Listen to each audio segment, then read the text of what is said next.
Tá virando moda youtubers famosos sendo intimados a ajudar seus clubes do coração. No vídeo de hoje do canal do Nicola eu vou te contar quem já ajudou e quem já se recusou a ajudar. Bora falar também sobre o William, que já tem uma data para estrear com a camisa do Corinthians ou reestrear no caso. Bora falar também a respeito de Diego, meio atacante do Flamengo, que já tem plano de carreira, inclusive incluindo sua aposentadoria. Será que ele vai voltar para o Santos? Será que ele vai realizar o desejo de jogar no São Paulo, ser o time do coração? Bora falar ainda sobre Borja, que tem feito sucesso por onde passa, só não tem chance de jogar no Palmeiras. Por último, mas não menos importante, Neymar e Tite. Mais uma vitória da seleção brasileira, mas o técnico e o atacante seguem bastante contestados. Até que ponto isso é justo? E aí, para arrematar de vez, bora falar também sobre a chegada de Fernando Diniz ao Vasco da Gama.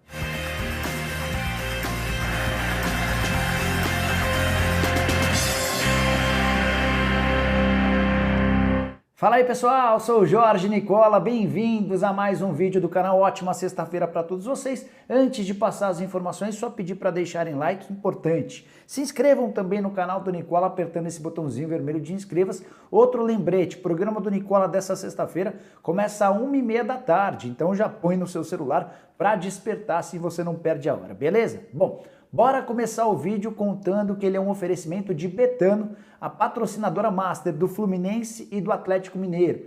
E a Betano acaba de trazer uma novidade extremamente interessante. Eu tenho um grupo de WhatsApp dos tempos de colégio e vários amigos ficam pedindo dicas para aqueles que têm mais noção de apostas esportivas. E aí, o que você tem de bom para o final de semana? Também pensando nisso, a Betano acaba de lançar um novo recurso chamado Bet Friends.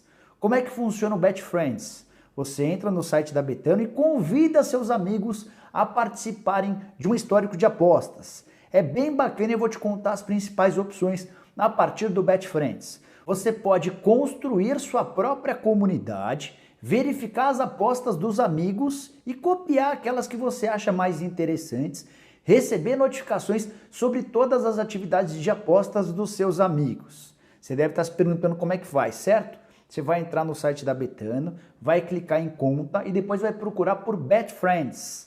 Vai aparecer um link lá, você vai mandar esse link via WhatsApp ou qualquer outro e-mail, seja como for, para os seus amigos, para que eles possam fazer parte dessa comunidade. Curtiu, né? Então não desperdice essa oportunidade, vou deixar no comentário fixo desse vídeo um link da Betano, você vai lá, se inscreve e aproveita todos os jogos do final de semana. Já nessa sexta-feira tem rodada da Série B, no final de semana rodada do Campeonato Brasileiro, bora ganhar dinheiro! Para começar o vídeo falando sobre Fernando Diniz, novo técnico do Vasco da Gama, prevaleceu a vontade de Alexandre Pássaro, que é o gerente de futebol do Vasco. Pássaro e Diniz são extremamente próximos, trabalharam juntos no São Paulo. Só espero que o torcedor do Vasco não sofra como o torcedor tricolor sofreu com essa dupla que não conquistou títulos e deixou inúmeros prejuízos. Bom, bora falar sobre a chegada do Diniz. Ele chega ao Rio de Janeiro no sábado, dá seu primeiro treino do domingo e estreia na próxima quinta-feira, jogo bem complicado contra o CRB em Maceió, jogo válido pela 24ª rodada da Série B. O contrato entre o Diniz e o Vasco se encerra em dezembro e ele vai ter esse tempo para tentar melhorar a condição do Vasco, que é nono colocado na segunda divisão, time a 6 pontos do G4. Só para completar, queria destacar um ponto importante. Nas séries A e B, os caras colocaram no regulamento que qualquer clube só pode demitir um técnico por competição, mas o jeitinho brasileiro tem imperado. E o que a gente tem visto tem sido saídas de treinadores em comum acordo ou com o técnico pedindo para sair. Vocês estão convencidos? Só a título de curiosidade, com a saída do Antônio Oliveira do Atlético Paranaense, já são 12 mudanças de técnico na primeira divisão. Bora falar agora sobre os youtubers que têm sido convocados por torcedores a ajudarem seus clubes do coração. O primeiro caso mais recente envolve o Felipe Neto, talvez o maior youtuber do Brasil, torcedor declarado do Botafogo. Ele acaba de emprestar R$250 mil pro Fogão na contratação do Rafael, lateral direito que vem do futebol turco. Botafogo, com enormes dificuldades financeiras, recorreu ao Felipe Neto, que emprestou 250 mil. Essa grana foi utilizada para o pagamento das luvas do novo lateral direito do Botafogo. Felipe Neto, inclusive, usou suas redes sociais para informar que só vai cobrar a devolução desse dinheiro se o Botafogo conseguir se tornar um clube empresa e se a condição financeira der uma bela melhorada. Além do Felipe Neto, o Marcelo Adnet também entrou nessa dança de contribuição e é mais um botafoguense ilustre que tem contribuído. Mas o Felipe Neto não foi o único instigado a participar. Nos últimos dias, o Whindersson Nunes, outro youtuber bastante famoso, foi convocado, foi intimado por torcedores do Vasco a ajudar o clube. O Vasco passando por enormes dificuldades e um desses torcedores que procurou o Whindersson Nunes pediu ajuda na contratação do Coutinho, um dos maiores salários do Barcelona. Não tem muita noção nesse pedido, mas queria contar para vocês sobre a resposta do Whindersson Nunes. Abre aspas. Estou financiando uma pesquisa para motorizar qualquer tipo de cadeira de rodas e um dispositivo que deixe uma mancha fluorescente nos buracos das estradas, para que ninguém se acidente à noite, já que não tapam os buracos. Agora a parte importante que diz respeito ao Vasco. Não vou gastar nada com o time, só torcer, fecha aspas. O Whindersson deixando bem claro que apesar da boa condição financeira não se sente à vontade para fazer essa doação. E não dá para cobrar, o cara é um torcedor, ele entende que há outras prioridades, como por exemplo essa história de motorizar qualquer tipo de cadeira de roda.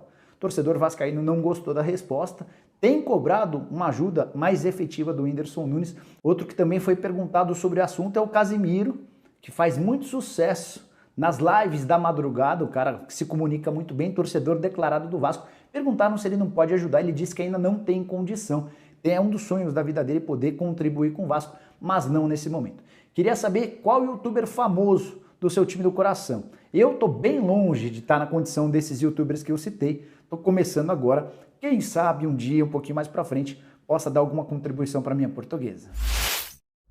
Bora falar agora sobre o William, principal contratação no Corinthians para a temporada, e ele já tem uma data para estrear. Houve quem especulasse que o William só jogaria contra o Palmeiras. Achei esquisita essa história, até porque ele fez toda a pré-temporada com o Arsenal, chegou a disputar 2 jogos da pré-temporada, tá em forma e tem treinado bem. Nessa quinta-feira, por exemplo, debaixo de chuva, o Corinthians fez outro treino em preparação para o jogo contra o Atlético Goianiense, marcado para domingo em Goiânia, e o William foi titular durante toda a atividade. E tudo indica que o novo camisa 10 do Timão fará sua reestreia no próprio domingo.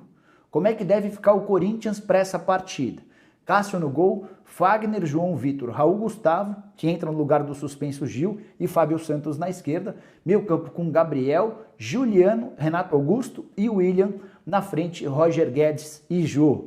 Ao que tudo indica, vai sobrar para o Gustavo Mosquito, um dos melhores atacantes, um dos melhores jogadores do Corinthians na temporada. E eu teria tirado o Jô, mas o Silvinho gosta bastante do futebol do Jô. Atacante que foi poupado, foi liberado do treino dessa sexta-feira para acompanhar a esposa que perdeu seu pai. Bora falar agora sobre Diego, meio-campista do Flamengo, o contrato terminando em dezembro. Contei para vocês outro dia que a diretoria do Flamengo se reuniu e decidiu por renovar o contrato do Diego. Ainda não houve a abertura das negociações, mas ele será procurado nos próximos dias. Ele e seu pai, que é quem cuida da carreira, para debater a respeito da prorrogação por mais uma temporada. O Diego, em algum momento da carreira, já havia revelado vontade de voltar ao Santos para encerrar a carreira por lá. O Diego foi revelado na Vila Belmiro. Há quem garanta, pessoas próximas ao Diego, que uma das vontades que ele ainda tinha a realizar como atleta profissional era jogar no São Paulo, clube da infância dele. Nem todo mundo sabe, mas o Diego era São Paulino fanático quando criança. Diego deu uma entrevista ao podcast BarbaCast, colocando uma ducha de água fria no sonho dos santistas e dos são paulinos. Diego escancarou sua vontade, ele disse o seguinte, abre aspas, é uma forte possibilidade de encerrar a carreira no Flamengo. Tenho uma ligação muito forte com esse clube, estou muito feliz aqui, respeito muito os planos da diretoria. Nós temos algo em comum, que é o bem do Flamengo, fecha aspas. Diego vai para a 3ª renovação de contrato, possivelmente com a 3ª redução de salário.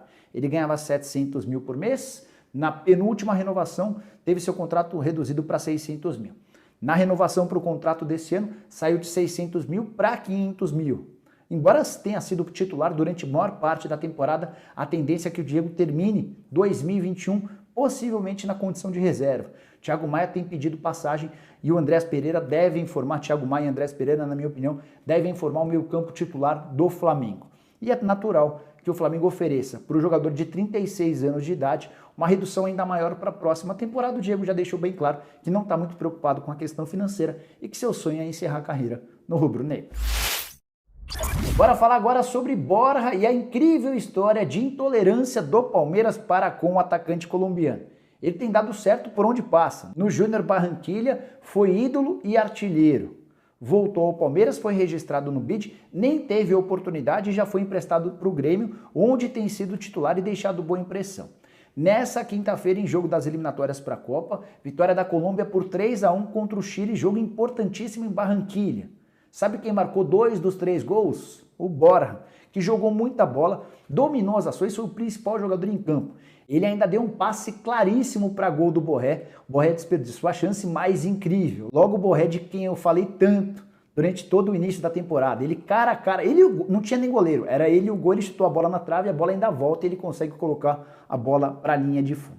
Mas voltando ao Borja, vitória por 3-1 da Colômbia, o Borja titular absoluto e deixando excelente impressão. Jogador que ainda pertence ao Palmeiras e está emprestado ao Grêmio. O Grêmio tem a opção de compra. E eu não consegui entender até agora por que o Abel Ferreira não deu ao menos uma chance para que o Borja fosse testado. Especialmente levando em consideração as atuais opções do elenco do Palmeiras. Daverson e Luiz Adriano. O Daverson já mostrou para o próprio Abel que não tem condição de ser titular. Já o Luiz Adriano está em péssima fase. Perdeu moral tanto com a comissão técnica quanto com vários dirigentes do Palmeiras. Tem um dirigente importante no Verdão que o chama de Cone, só para vocês entenderem um pouquinho da situação dele. Antes de mudar de assunto, só colocar ou lembrar sobre a colocação da seleção colombiana, quinta colocada com 13 pontos, a mesma pontuação do Equador, que é hoje o quarto colocado. Os 4 primeiros times da América do Sul se classificam direto para a Copa, o quinto lugar vai disputar a repescagem. E antes de mudar de assunto de vez, só contar que o Daverson deu mais uma mancada nessa quinta-feira. Ele postou nas redes sociais dele uma imagem lembrando dos 3 anos em que ele marcou um gol contra o Corinthians, mas essa imagem foi acompanhada de um áudio, e esse áudio tinha torcedores do Corinthians cantando. Bora fechar o vídeo falando sobre seleção brasileira, que venceu mais uma vitória por 2-0 contra o Peru, jogo em Recife, gols de Everton Ribeiro e Neymar. O Neymar deu uma assistência para o gol do Everton Ribeiro e marcou o gol dele. 8ª vitória seguida da seleção brasileira nas eliminatórias. O Brasil segue 100%, é o melhor início de toda a história do Brasil em eliminatórias sul-americanas para a Copa do Mundo. 13 pontos de vantagem para o Paraguai, que é hoje o primeiro time que não iria para o Mundial no Catar. 11 pontos de vantagem para a Colômbia, que é hoje a 5ª colocada, a seleção que iria para a repescagem em situação extremamente confortável. Os números do Tite também são impressionantes, 80% de aproveitamento desde que ele foi contratado para comandar a seleção brasileira. 47 vitórias, 11 empates, só 5 derrotas. Tudo isso em 63 partidas. 131 gols marcados e 22 gols sofridos. Ele se tornou na partida contra o Peru o 4º técnico com mais jogos na história da seleção brasileira. Mas, porém, contudo e todavia, a coisa continua sendo bastante ruim para o Tite. Os números são perfeitos, o desempenho da seleção incomoda demais. O Brasil foi mal no jogo contra o Peru. Os primeiros minutos foram todos da seleção peruana. O Brasil, mais uma vez, mostrou pouco repertório ofensivo. E o Tite tem demonstrado cada vez mais dificuldade em lidar com o Neymar, que fez um gol, deu uma assistência, tem números também impressionantes, mas parece jogar por conta própria, parece jogar pro Neymar Futebol Clube. Queria destacar também sobre o Neymar. O Neymar, com um gol de ontem, se tornou o maior artilheiro da seleção brasileira em eliminatórias, são 12 gols. Ele também está a caminho de ultrapassar o Pelé como o maior artilheiro do Brasil em todos os tempos. Na atual eliminatória são, em 6 jogos, 6 gols e 5 assistências. Os números também são muito bons. Mas, assim como o Tite, não consegue encantar. E o Neymar demonstrou incômodo com essa situação na entrevista pós-jogo. Ao falar com o Eric Faria da Rede Globo, ele disse o seguinte, abre aspas, não sei o que eu faço para a galera respeitar o Neymar, fecha aspas. Até a irmã do Neymar usou suas contas ou a sua conta na rede social para cornetar o Galvão Bueno. Ela não gostou da comparação que o Galvão fez durante a transmissão do Neymar com o Messi. Messi que arrebentou na vitória por 3-0 da seleção argentina. A Argentina venceu a Bolívia dentro de casa. Depois comemorou com a taça o título da Copa América conquistado recentemente contra o Brasil e o Messi chorou. Imagem bastante bonita de um cara que precisava muito desse título com a camisa da seleção argentina. Para arrematar de vez, queria a sua opinião a respeito de Tite e Neymar. Você manteria o Tite como técnico da seleção? E o Neymar, o que precisa fazer para domar essa fera? Use o espaço para comentários para deixar sua opinião. Bom, pessoal, eram todas essas as várias informações que eu queria dividir com vocês nessa sexta-feira. Se curtiram, não esqueçam de deixar like, de se inscrever no canal apertando esse botãozinho vermelho de inscreva-se. Lembrem-se que o programa do Nicola dessa sexta-feira começa às 1h30 da tarde. Espero por todo mundo. Abraço, tchau, tchau.